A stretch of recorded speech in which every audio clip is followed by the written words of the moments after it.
Hi friends नमस्ते welcome to crazy monkey. सो ताजा movie updates तो मी ముందుకు వచ్చేసాను। ఇప్పుడు విషయానికి వద్దాం। మన పూర్వీకుల నుంచి వచ్చే ప్రతి అలవాటును మనం కొట్టి పారేయలేం, ఎందుకంటే వారు చెప్పే ప్రతి చిన్న విషయం వెనుక సైన్స్ కు సంబంధం ఉంటుంది। మనం ధరించే ప్రతి వస్తువు మనకు ఆరోగ్యంతో పాటు వికాసాన్ని అందిస్తుంది।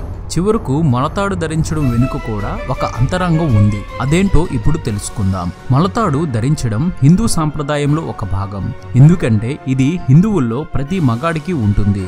చిన్నపిల్లలకు మొలతాడు కడితే వారు ఎదుగుతున్న సమయంలో ఎముకలు కండరాలు సరైన పద్ధతిలో వృద్ధి చెందుతాయట।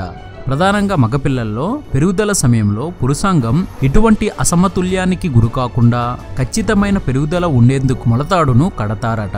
మొలతాడు కట్టుకుంటే రక్త ప్రసరణ కూడా మెరుగుపడుతుందట। మగవారికి హెర్నియా రాకుండా మొలతాడు కాపాడుతుందట। దీన్ని పలువురు సైంటిస్టులు కూడా నిరూపించారు। మన దగ్గర చిన్నపిల్లలకు ఎక్కువగా వెండితో చేసిన మొలతాడును కట్టడం ఆనవాయితీగా వస్తుంది। అయితే ఎలాంటి మొలతాడు కట్టినా దాంతో మాత్రం తప్పకుండా ఉపయోగం ఉంటుందన్నమాట। ఇది అప్డేట్ మరొక ఇంట్రెస్టింగ్ వీడియోతో మీ ముందుకు వచ్చేస్తాను। ఇలా ఎన్నో కొత్త విషయాలను మనకు తెలియజేస్తున్న మన విఆర్ మీడియా యూట్యూబ్ ఛానల్ ని సబ్స్క్రైబ్ చేయండి, మమ్మల్ని ప్రోత్సహించండి। Please subscribe and thank you.